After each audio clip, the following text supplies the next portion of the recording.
اللہ کی جواہر التوحید جو ہے اس میں بھی یہ مسئلہ لکھا اچھے طریقے سے، اور علماء نے بھی لکھا ہے۔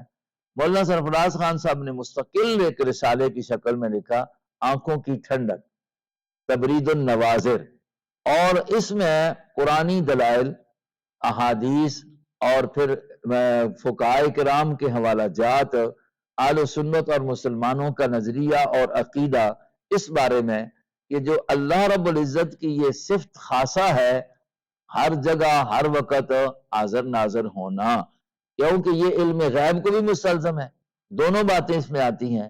تو اس پر جتنے بھی قرآن کی آیات، حدیث نبویہ اور واقعات، اور پھر فقہائے کرام کے فیصلے اس بارے میں انہوں نے اس میں جمع کیے ہیں، اور یہاں تک یہ فتویٰ دیا تمام فقہاء کی طرف سے، وہ مطلب نقل کیا گیا کہ جہاں یہ لکھا ہوا ہے کہ کوئی بندہ اگر بوقت نکاح یہ کہتا ہے کہ میں اللہ اور اس کے رسول کو گواہ بنا کر یہ نکاح کرتا ہوں، تو فقہائے کرام نے اس مقام پر لکھا ہے کہ اس کا یہ کہنا کہ اللہ رسول کو گواہ بنا کر میں یہ کام کرتا ہوں، نکاح کرتا ہوں، تو اس سے وہ کافر ہو گیا ہے۔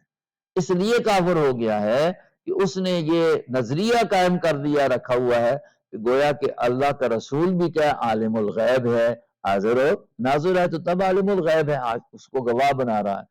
اس بنا پر جب فقہائے کرام کا یہ فیصلہ ہے تو پھر کس طرح کہا جائے کہ سیر اللہ عملکم؟ کسی مفسر نے بھی یہاں پر یہ نہیں لکھا ہے کہ رسول دیکھتا ہے، یعنی زندگی کے بعد بھی رسول دیکھے گا، زندگی کے، یہ کسی مفسر نے نہیں لکھا ہے کہ زندگی کے بعد بھی رسول دیکھے گا۔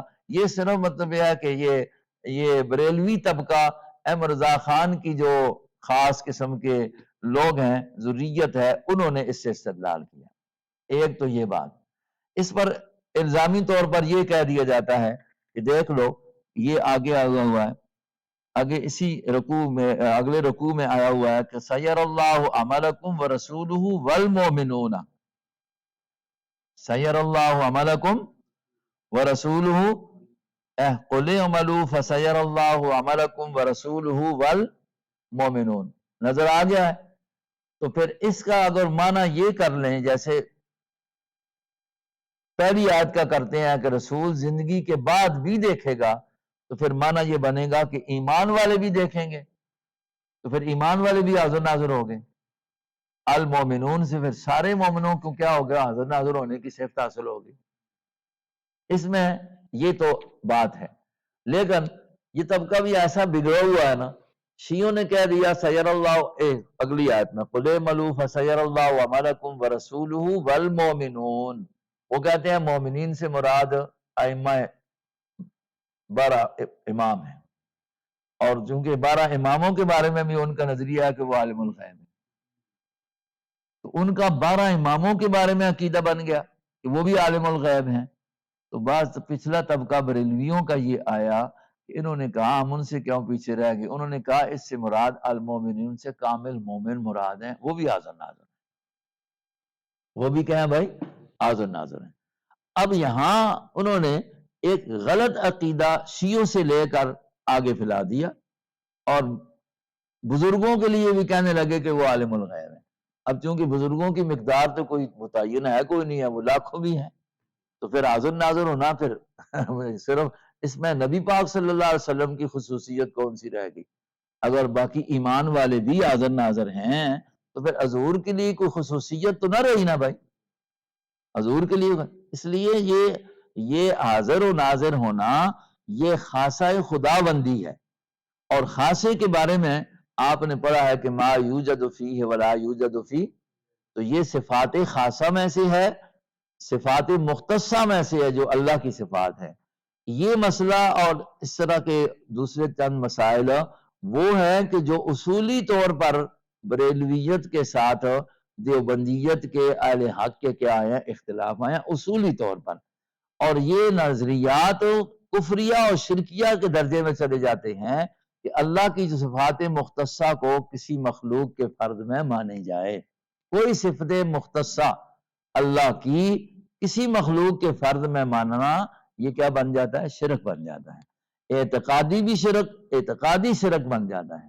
اب جب اعتقادی شرک ہوتا ہے تو پھر شرک فعلی بھی تبھی ہوتا ہے، شرک فعلی بھی۔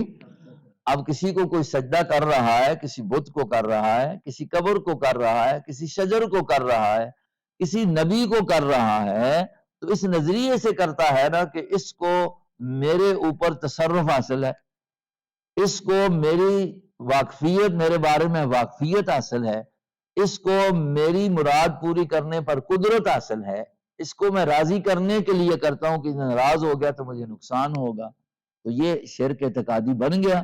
سجدہ تو اس کا فعل عملی ہے، شرک فعلی ہے، لیکن شرک فعلی ہوتا ہی تب ہے کہ جس کو ساتھ ساتھ شرک اعتقادی پایا جاتا ہے۔ وَسَيَرَ اللَّهُ عَمَلَكُمْ وَرَسُولُهُ، تو یہاں پر بھائی یہ تمام قرآن و نصوص کے خلاف عقیدہ بنتا ہے۔ بہت سارے پھر واقعات ایسے ہیں، ان سے ہم جب کہتے ہیں نا حاضر ناظر ہونا تم کہتے ہو، تو بتاؤ پھر کب حاضر ناظر ہو، یہ صفت کب ملی تھی؟ کیونکہ مانتے عطائی ہیں، مانتے کہتے ہیں ذاتی تو نہیں ہے لیکن عطائی طور پر حاضر ناظر ہیں۔ اچھا عطا کب ہوئی ہے متعین کرو، اب اس کے لیے بیچارے پریشان ہو جاتے ہیں۔ کیوں؟ ہم کہتے ہیں جس کو حاضر ناظر مانا جائے تو معراج کا انکار بنتا ہے۔ اگر نبی پہلے سے آسمانوں پر موجود تھا تو پھر نیچے سے لے جانے کا کیا معنی ہوا؟ سبحان الذی اسرا بعبدہ، اسرا بعبدہ لیلا من المسجد الحرام الی المسجد الاقصی، مسجد حرام سے مسجد اقصی تک لے جانا۔ یہ تبھی ہو سکتا ہے کہ پہلے وہاں، پھر وہاں سے پہلے آسمان پر، دوسری آسمان پر، اگر پہلے سے وہاں موجود تھے تو پھر لے جانے کا کیا معنی ہوا؟ یہ تو معراج کا انکار بنتا ہے، ہجرت کا انکار بنتا ہے۔ تو پھر یہ کہہ دیں گے نہیں یہ بس وہ بات، یہ بس پھر وہ شائع بائیں ہوتی ہے، کوئی بات یہ متعین ہی نہیں کر سکتے کہ یہ صفت عطا ہوئی کب ہے۔ صفت عطا اگر نبوت سے پہلے ملی ہے پھر ان کے لیے نقصان ہوتا ہے، مانو تو کئی دلائل آ جاتے ہیں۔ نبوت کے بعد ہے، ہجرت سے پہلے ہے، ہجرت کے بعد ہے، معراج سے پہلے ہے، یہ صفت کب ملی ہے؟ کوئی تعین تو کرو، لیکن اس پر وہ نہیں کر سکتے۔ اور جب نہیں کر سکتے کیونکہ قرآن و حدیث کی ہر طرح آیات اس کے خلاف ہے۔ وَسَيَرَ اللَّهُ عَمَلَكُمْ، اور میں نے کہہ دیا کہ اس اصولی ہونے کی وجہ سے فقہاء کرام نے اس پر فتویٰ لگایا کہ یہ صفت مختصہ اگر کوئی اللہ کے سوا کسی مخلوق کے فرض میں مانے، چاہے نبی میں مانے، تو وہ مسلمان نہیں رہتا، وہ مسلمان ہو۔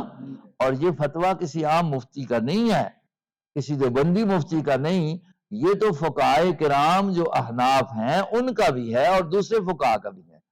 وَسَيَرَ اللَّهُ عَمَلَكُمْ وَرَسُولُهُ ثُمَّ تُرَدُّونَ إِلَىٰ عَالِمِ الْغَيْبِ وَالشَّهَادَةِ، پھر تم لوٹائے جاؤ گے طرف اس ذات کے جو جاننے والی ہے غیب کو، والشہادہ اور ظاہر کو۔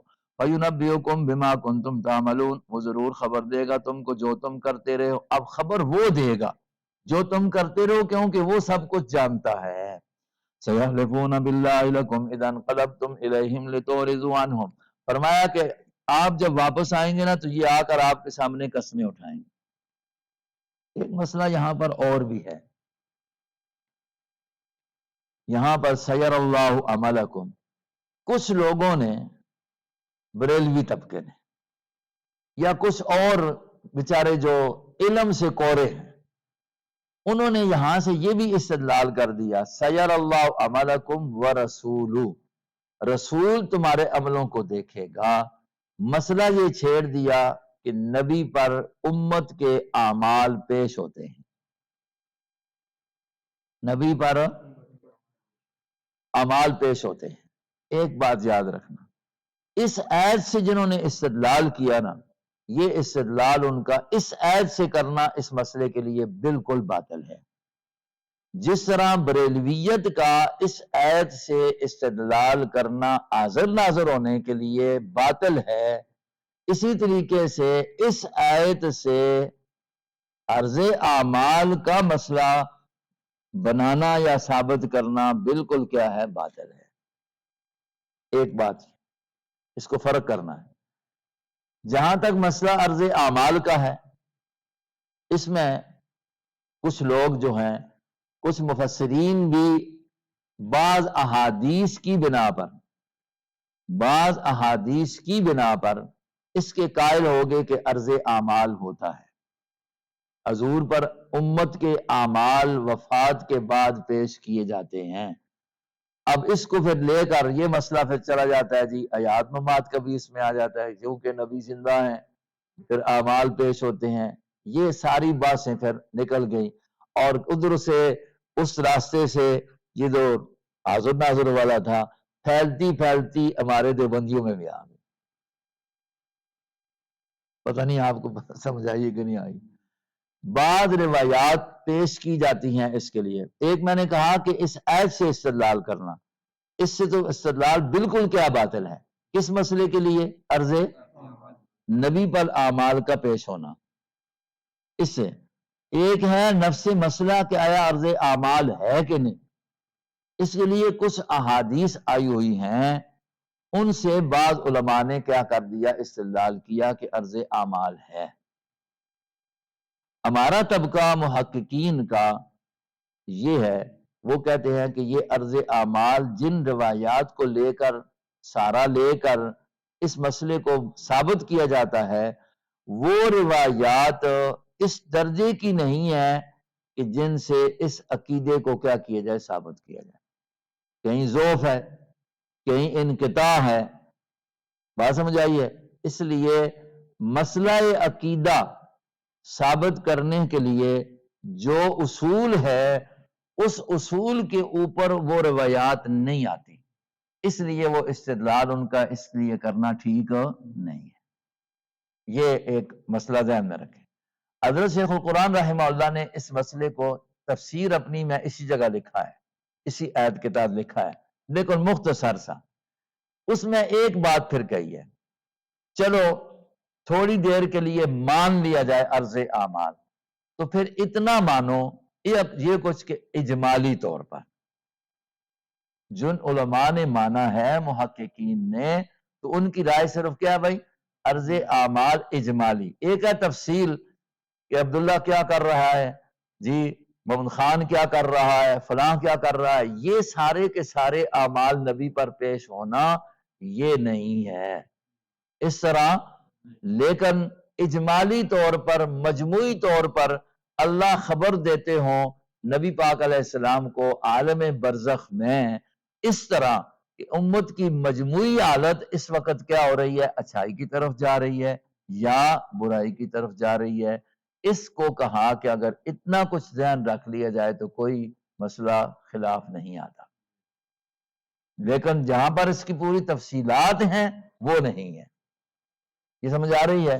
کیونکہ وہ روایات جو ہیں وہ اس درجے کی ہی نہیں ہے کہ ان سے یہ نظریہ بنایا جائے۔ پہلے تو سرے سے ہے ہی انکار ہے، جنہوں نے اقرار کیا ہے تو انہوں نے بھی اجمالی عرض و مانا ہے۔ حضرت مولانا سرفراز خان صاحب نے بھی اپنی تسکین الصدور میں جب انہوں نے یہ کتاب لکھی تو اس میں کچھ چیزیں جو ہے نا، جو پہلے اصول مقرر کیے ہوئے تھے اصولی مسائل کے لیے، تھوڑی سی ان میں اس طرف پھر نرمی انہوں نے اختیار کی ہے، اور پھر یہاں بھی انہوں نے بھی اجمالی طور پر اس کو مان لیا۔